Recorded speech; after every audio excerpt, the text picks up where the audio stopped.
নমস্কার। দিল্লিতে নাকি রাস্তার কুকুরের উপদ্রব অত্যন্ত বেড়ে গেছে। তা কী করে জানলাম? না, কুকুরের উপদ্রব নিয়ে সুপ্রিম কোর্টে একটা সুমোটো মামলা রুজু হয়েছে। তা মামলা সুমোটো মানে কি না, অন্য কেউ কোনো অভিযোগ করেনি, বিচারপতিরা নিজেরাই অভিযোগ করেছেন এবং তারপর সেই অভিযোগের ভিত্তিতে মামলা চলেছে এবং সদ্য তার রায়ও ঘোষণা করা হয়ে গেছে। সেই রায় থেকে জানা যাচ্ছে যে দিল্লিতে নাকি দিনে গড়ে 2000 কুকুর কামড়ে দেয় মানুষকে এবং এই যে কুকুরের কামড়ের থেকে বাঁচতে আদালত কিছু নির্দেশ দিয়েছে। নির্দেশগুলো কি না, আগামী 4 থেকে 6 সপ্তাহের মধ্যে কিছু এলাকা থেকে কুকুর একদম সরিয়ে ফেলতে হবে। কী করে সরিয়ে ফেলতে হবে? না, এদেরকে ধরে ধরে খাঁচায় পুরে ফেলতে হবে। তো নির্দেশটা সেরকমই। তো এবার দিল্লিতে কুকুরের উপদ্রব কেমন আমি ঠিক জানি না। দিনে 2000 কুকুর কামড়ায় বলছে, তার মানে তার মধ্যে কিছু যদি জলও থাকে তাহলেও সংখ্যাটা ভালো এবং তার মধ্যে নিশ্চয়ই কিছু জলাতঙ্কের সংক্রমণও হয় এবং সেগুলো যে মৃত্যুর দিকেই চলে যায় বেশিরভাগ, এ নিয়ে কোনো সন্দেহ নেই। এবং তার বিরুদ্ধে যদি এরকম হয়ে থাকে তাহলে তার প্রতিকারও করা দরকার। তো এইগুলো আমি ঠিক জানি না কীরকম উপদ্রব, কিন্তু যেটা নিশ্চিতভাবে জানি যে এইটা কিন্তু সুরাহা করার জন্য আদালতকে কেউ দায়িত্ব দেয়নি। এটা সুরাহা, যদি উপদ্রবটা হয়ে থাকে সুরাহা হওয়া নিশ্চয়ই প্রয়োজন, কিন্তু দায়িত্বটা আদালতের নয়। এটাকে আমরা বলতে পারি আদালতের অতি সক্রিয়তার উদাহরণ। এবং এটাই একমাত্র উদাহরণ তা না, কারণ বারবারই আমরা দেখে আসছি যে ভারতের আদালত ব্যবস্থা বস্তুত এক বিচিত্র জিনিস, যেটা এই উদাহরণ থেকে আবার একদম পরিস্ফুট হয়ে যায়। তো কেন বিচিত্র জিনিস? না, আদালতের পৃথিবীর সব ব্যাপারে বক্তব্য আছে, শুধু এখতিয়ারের জিনিস ছাড়া। বইমেলা কোথায় হবে, ধর্মতলায় কেউ মিটিং করতে পারবেন কি পারবেন না, এমনকি দেশপ্রেম কাকে বলে, যে গাঁজা নিয়ে মিটিং করা যাবে কি না, ওটা কি দেশপ্রেমিক না নয়, কুকুররা রাস্তায় থাকবে কি না, তো এই সমস্ত কিছু ওরা ঠিক করে দেবেন। যদিও এগুলো ওদের এখতিয়ারভুক্ত আদৌ নয় এবং কেউ ওদের ঠিক করে দিতে বলেনি। তো যে এইসব জিনিস ঠিক করার জন্য দেশে গণতন্ত্র আছে, নির্বাচন হয়, নির্বাচিত সরকার আছে এবং নানা রকম অন্যান্য রকম প্রতিষ্ঠান আছে। আদালতের কাজ কি? আদালতের কাজ হলো আইন ঠিক মতো চলছে কিনা দেখা, ব্যাস, আর এর বেশি কিচ্ছু না। কিন্তু কাকে কি বোঝাবে? ওনারা হাতে পেয়েছেন ব্রিটিশ আমলের ডান্ডা, পরেন ব্রিটিশ আমলের পোশাক, মাথায় তো আগে পরচুলো পড়তে হতো, এখন পরেন না, কিন্তু এখন ওই মিলর্ড, ধর্মাবতার এই সমস্ত সম্বোধন করতে হয়।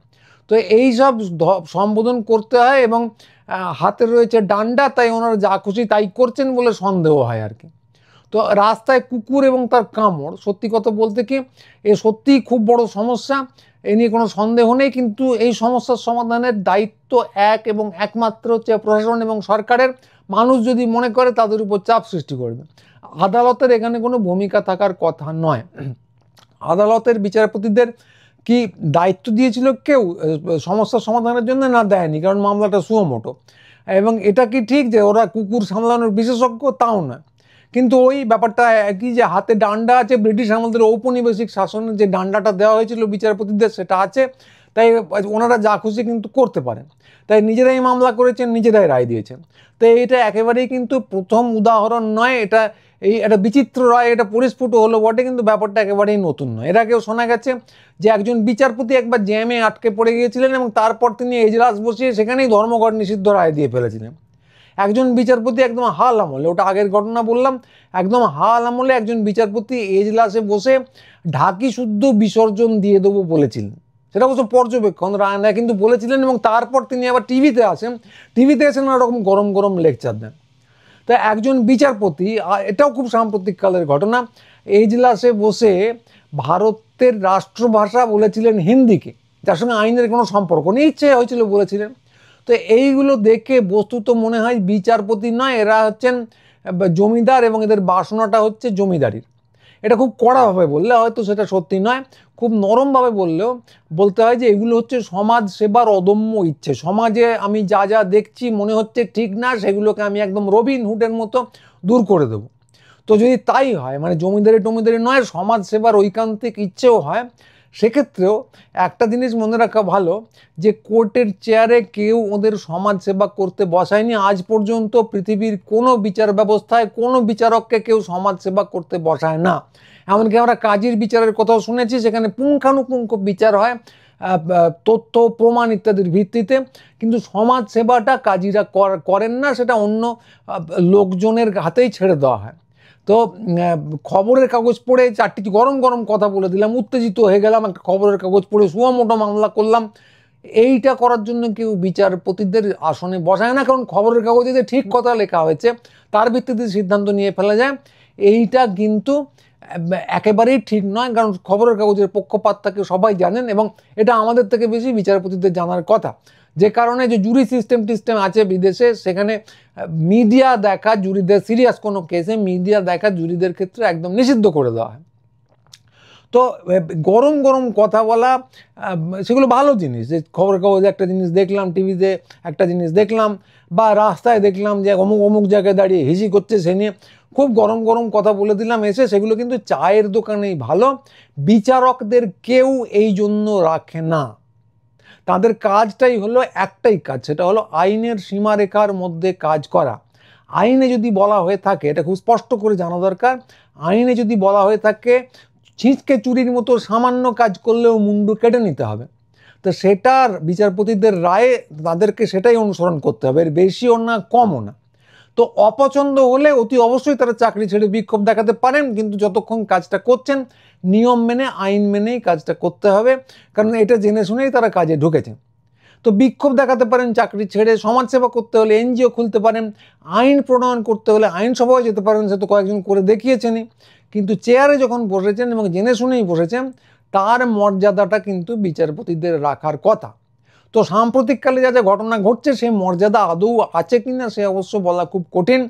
তো ওনারা যা খুশি করতে পারেন বলে দিলাম, কিন্তু যা খুশি মানে তো আসলে যা খুশি না।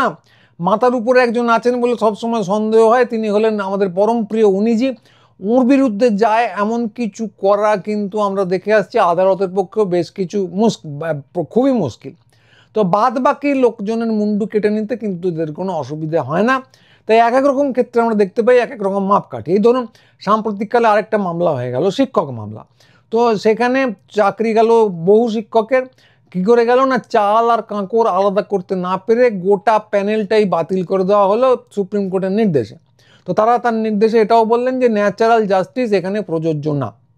তো এইবার বর্তমানে আরেকটা মামলা চলছে, সেখানে দেখা যাচ্ছে নির্বাচন কমিশন সেখানে সংযুক্ত, এবং সেখানে তাদের যে তালিকা আছে সেখানেও ভোটারদের মধ্যে চাল আর কাঁকড় কিন্তু আলাদা করা যাচ্ছে না। তো বিচারের মাপকাঠি যদি এক হয় দুটো ক্ষেত্রে, তাহলে এক্ষেত্রে কিন্তু পুরো নির্বাচন কমিশনটাকেই বাতিল করে দিতে হয়, বা পুরো ভোটার তালিকা ধরে বাতিল করে বর্তমান যে সরকার আছে সেটাকেই বাতিল করে দিতে হয়, মাপকাঠি এক থাকলে। তো সেটা কি এরা পারবেন? এই সুপ্রিম কোর্ট পারবে? আদালত পারবে? না পারবে না, এখনই গ্যারান্টি দিয়ে বলা যায় পারবে না। কারণটা কি? কারণ বিচারের মাপকাঠি এক। ছোটোখাটো ক্ষেত্রে ওরা বলে দিতে পারেন আমরা সব কিছু বাতিল করে দিলাম, কিন্তু মনে রাখেন না যে সব ক্ষেত্রে তারা প্রয়োগ করতে পারবেন না, বিচারের মাপকাঠিটাই আলাদা। এটা কিন্তু বিচারের যে সাধারণ পদ্ধতি সেটারই সম্পূর্ণ উল্টো দিকে যায়। এই যে ধরুন বাঙালিদের যে দেশ জুড়ে ডিটেনশন ক্যাম্পে পোড়া হচ্ছে, তার বিরুদ্ধে ওরা কি সুমোটো মামলা করতে পারবেন? করতে পারবেন না, অথচ আরজি করার ক্ষেত্রে পেরেছিলেন। তো ওরা যদি এরকম কোথায় খবরের কাগজে কি লেখা হচ্ছে, কার কি প্রভাব আছে এই ভেবে সুমোটো মামলা করেন এবং তার ভিত্তিতে রায় নেন, তাহলে তো ভারী মুশকিল। তাহলে বিচার ব্যবস্থার যে মর্যাদা আছে বলে আমরা দাবি করছি সেটা তো আসলে নেই। তো এইটা কিন্তু বিচারপতি এবং বিচার ব্যবস্থার ভেবে দেখা দরকার যে ওনাদের হাতে একটা অসীম পরিমাণে ক্ষমতা দেওয়া হয়েছে, এবং ক্ষমতা যখন দেওয়া হয়েছে তা সেটা একটা ধরে নেওয়া হয়েছে ওরা সেই একটা দায়িত্ব এসে যায় ক্ষমতার সঙ্গে, সেটা তারা পালন করবেন। এবার সেই দায়িত্ব তারা কি করে পালন করবে এটা কিন্তু বিচার ব্যবস্থা নিজেদেরই ঠিক করা উচিত, কারণ এরপর যদি একটা বৃহত্তর সংঘাত শুরু হয় সেটা বিচার ব্যবস্থার পক্ষে কিন্তু মর্যাদাকর কিছু হবে না। তা এই গেল বিচার ব্যবস্থার অবস্থা। তো এই বিচারের এই রায় নিয়ে তো অনেকে হইচই করছেন, তার মধ্যে সব থেকে বেশি আছেন হচ্ছে সচেতন শাইনিং লোকেরা, তারা তো আরও এক কাঠি বাড়া। তো তাদের ব্যাপারটাও বেশ মজার, তাদের ব্যাপারটাও সত্যি কথা বলতে কি বিচিত্রতর। তো কুকুরকে খাঁচায় পোড়া নিয়ে এদের প্রচণ্ড চিন্তা। কাগজে পড়লাম, আমি শুনিনি নিজের কানে, যে এই যে সুপ্রিম কোর্টের রায় এর বিরুদ্ধে গর্জে উঠেছেন জাহ্নবী কাপুর, রবীনা ট্যান্ডন, বরুণ ধাওয়ান ইত্যাদিরা। বাংলাতেও অনেকেই গর্জে উঠেছেন, পিছিয়ে নেই অভিনেত্রী স্বস্তিকা মুখোপাধ্যায়। তিনি সমাজ সচেতন বলে পরিচিত। তিনি এক ধাপ এগিয়ে গিয়ে দিল্লিবাসীর কাছে সকাতর অনুরোধ করেছেন সবাই যেন একটা করে রাস্তার কুকুর দত্তক নেয়। তো তিনি খুব স্পষ্ট করে যেটা বলেছেন, একটু দেখে পড়তে হবে আমাকে, যে পথে থাকা কুকুরদের দত্তক নিন, আমি নিজেও নেব, এইটুকুই বলেছেন নাকি আর একটু কথা বলেছিলেন, আমার ঠিক খেয়াল করতে পারছি না, লেখাটা কোথায় আছে জানি না, খুঁজে পাইনি। তো ব্যাপারটা যেটা দেখা যাচ্ছে যে ওনার আবেদন অনুযায়ী সবাইকে এখন কুকুরদের দত্তক নিতে হবে, অন্তত দিল্লির সবাইকে। তো এটা গেল ওনার কথা। আরেকজন কুকুর প্রেমী এবং বর্তমানে খিস্তিবাজ বলে পরিচিত অভিনেত্রী শ্রীলেখা মিত্র তো রীতিমতো 4 অক্ষরের অপশব্দ ব্যবহার করে দিয়েছেন তার ফেসবুক পেজে। তো এর জন্য তিনি পরিচিত। এর আগে তো তিনি 2-1 দিন আগেই তিনি পশ্চিমবঙ্গের মুখ্যমন্ত্রীকে ডাইনি বলেছেন। তো এর আগে কুকুরের প্রতি প্রেম দেখায় বলে একজনের সঙ্গে ডেট করতে গিয়েছিলেন, পুরোটাই ফেসবুকে জানিয়ে। তো তারপর কুকুরটি পালায় বা কিছু একটা হয়, তাকে তিনি ধরে চড় থাপ্পড়ে মেরেছিলেন, এইসব নানা বিচিত্র কাণ্ড কারখানা করেন। তো সেইগুলো এখানে বিষয় না। কথাটা কি, তো এরা কুকুরের বিরুদ্ধে অবিচারের, কুকুরকে খাঁচায় পড়া হচ্ছে এবং তার বিরুদ্ধে অবিচার হচ্ছে, এই নিয়ে গর্জে উঠেছেন, বেশ করেছেন। কিন্তু কথাটা কি না, অন্তত গত 5-6 বছর ধরে ডিটেনশন ক্যাম্পের নাম করে কুকুর নয়, বাঙালিদের খাঁচায় পুরে রাখা হয়েছে আসামে। এটা আমরা সবাই জানি। আত্মহত্যা করেছেন প্রচুর মানুষ, এবং এটা গেল গত 5-6 বছরের হিসেব। এবং তারপর গত 1 মাস ধরে জানি হইচই চলছে, পশুর চেয়েও অনেক খারাপভাবে ব্যবহার করা হয়েছে বাঙালি শ্রমজীবী মানুষের সঙ্গে। এই যে দিল্লিতে কুকুরকে দত্তক নিতে হবে বলে আবেদন জানানো হচ্ছে, সেই দিল্লিতেই বাঙালি মহল্লায়, শ্রমজীবী বাঙালি মহল্লায় আজ তো বাঙালি ধরার গাড়ি। একটা সময় যেভাবে কুকুর ধরা হতো কর্পোরেশনে, সুপ্রিম কোর্ট যেভাবে দিল্লিতে কুকুর ধরতে বলেছে, ঠিক সেইভাবে সেই ভঙ্গিতে তুলে নিয়ে যাওয়া হতো বাঙালিদের, এবং কুকুরদের ধরে কেউ ঠ্যাঙায় না, বাঙালিদের ধরে বেধড়ক ঠ্যাঙানো হতো তারপর। এবং এটা শুধু দিল্লিতে নয়, সারা দেশে বাঙালিদের আটকে রাখা হচ্ছিল ডিটেনশন ক্যাম্পের খাঁচায়। আপনারা নিশ্চয়ই আমির শেখের কথা ভুলে যাননি। তাকে ধরে এনে বিএসএফ অভিযোগ এই যে ক্রেনে তুলে ছুঁড়ে ফেলেছিল কাঁটাতারের ওপারে। অনেক চেষ্টার পরে বাংলাদেশের কারাগারে তিনি বন্দী ছিলেন, সেখান থেকে তিনি ছাড়া পেয়েছেন, কিন্তু এখনো ঘরে ফেরেননি। তো এই যে মনুষ্যতরদের থেকেও খারাপ ব্যবহার করা হচ্ছে বাঙালিদের সঙ্গে, খাঁচায় পুরে রাখা হচ্ছিল, ছুঁড়ে ফেলা হচ্ছিল, কুকুর ধরার গাড়ির মতো ধরে নিয়ে যাওয়া হচ্ছিল, এদের কাউকে নিয়ে স্বস্তিকা, শ্রীলেখা, রবিনা, বরুণ কাউকে একটাও শব্দ খরচ করতে দেখেছেন? দেখবেন না। এই জন্যেই আমি বলছি যে এরা হচ্ছেন বিচিত্রতর জীব। এরা বলবেন না কারণটা কি, তার অনেক কারণ থাকতে পারে। একটা আন্দাজ করতে পারি যে এইসব যা বলছেন এইসব হচ্ছে শাইনিং বড় লোকদের সুন্টুমুন্টু খেলা। কুকুর প্রেম, প্রাণী প্রেম কিচ্ছু না, সুন্টুমুন্টু খেলা। আমার ডগিটা কি সুইট, রোজ মিল্ক আর রোজ পেটাল দিয়ে ওকে বাথ করাই, ওদের দুঃখ আমি একদম দেখতে পারি না। কিন্তু বাঙালি গরিব লোক, ওদের গায়ে তো গন্ধ, গ্ল্যামারের গও নেই, খেতে পায় না, তাই দিল্লিতে গিয়ে পড়ে আছে। ওদের নিয়ে কথা কে বলবে? তাই অ্যাপ্রোচটা হলো এই। তো বিশ্ব মানবতা এবং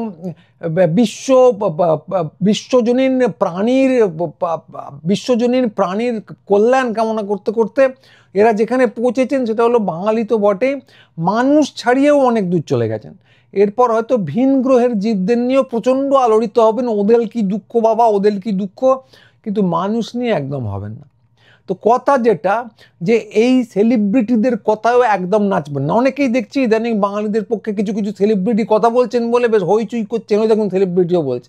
কিচ্ছু না, এদের সবটাই হচ্ছে হাওয়া নিয়ে চলা। একজন কদিন আগেই বলেছিলেন যে why do you need to speak in Bengali, তিনি শুনতে পাচ্ছি আবার বাঙালিদের পক্ষে দাঁড়াবেন। খুব ভালো কথা, দাঁড়ান, অসুবিধা কিছু নেই, কিন্তু হইচই করার কিছু নেই।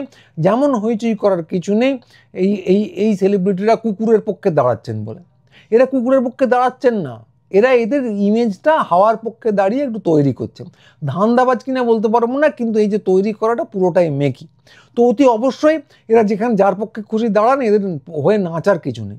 এবং একই সঙ্গে আগে যেটা বললাম যে আদালত যে কুকুর প্রেমী হয়ে গেল হঠাৎ, আদালতের ওটা কাজ না, ফলে আদালতকেও চাপের মুখে রাখুন, সন্দেহের চোখে দেখুন। রাজনীতিক যারা আছেন তাদেরকেও সন্দেহের চোখে দেখুন। কারণ এই যে কোর্টই বলুন, রাজনীতিক বলুন, সব কটা রাজনৈতিক দল এরা কিন্তু এই 5-6 বছর আগে বা আরেকটু আগে প্রত্যেকে এনআরসির পক্ষে ছিল, এবং আরও আগে এরা সবাই ডান বাম নির্বিশেষে সবাই ওই যে নাগরিকত্ব বিল 2003 প্রত্যেকের পক্ষে ছিল, যার ফলে এই সমস্ত বিপর্যয় বাঙালির ওপর নেমে আসছে। তো এখন এরা চেঁচামেচি করছে, ওই সেলিব্রিটি যেমন চেঁচামেচি করছেন, এরা চেঁচামেচি করছে, খুব ভালো করছে। কিন্তু কথা হলো যে এই রাস্তা থেকে এদেরকে কিন্তু সরে আসতে দেওয়া যাবে না। তো তো কুকুরের সমস্যা একটা সত্যিকারের সমস্যা, কামড়ে টামড়ে দিলে জলাতঙ্ক হলে সত্যিকারের সমস্যা। তো সেটা নিয়ে আলাপ আলোচনা করা দরকার, কিন্তু সেটা আজকের বিষয়বস্তু নয়। কুকুরের পক্ষে থাকুন বা না থাকুন, মানুষের পক্ষে কিন্তু থাকুন, কারণ আপনি মানুষ। তো এইটার জন্যে প্রত্যেকের উপর চাপ তৈরি করে রাখতে হবে। রাখুন, আমরা রাখছি, আপনারাও অবশ্যই রাখুন, আমাদের ভিডিও দেখুন, সাবস্ক্রাইব করুন, অন্যদের পাঠান, কারণ এইটা এই মুহূর্তের খুব জরুরি একটা কাজ। এবং হ্যাঁ, অতি অবশ্যই আমাদের সাইটে আসুন, লেখালেখি করুন, এবং আমাদের যে বইয়ের দোকানটা আছে, আমরা অনেকগুলো বই ছেপেছি এনআরসি ইত্যাদি নিয়ে। পুটিরামের উল্টো দিকে এখন একটু ইরেগুলার চলছে, 2-1 দিনের মধ্যে ওটা একদম নিয়মিত হয়ে যাবে। কলেজ স্ট্রিটে, পুটিরামের ঠিক উল্টো দিকে কলেজ স্ট্রিটে গেলে অতি অবশ্যই একবার ঘুরে যাবেন, কথাবার্তা হবে, আলাপ পরিচয় হবে, আমাদের গ্রুপ টুপে জুড়ে যেতে গেলেও জুড়ে যেতে পারে। তো আজকে এইটুকুই, পরের ভিডিও নিয়ে খুব তাড়াতাড়ি আবার আসবো। সবাই ভালো থাকবেন, নমস্কার।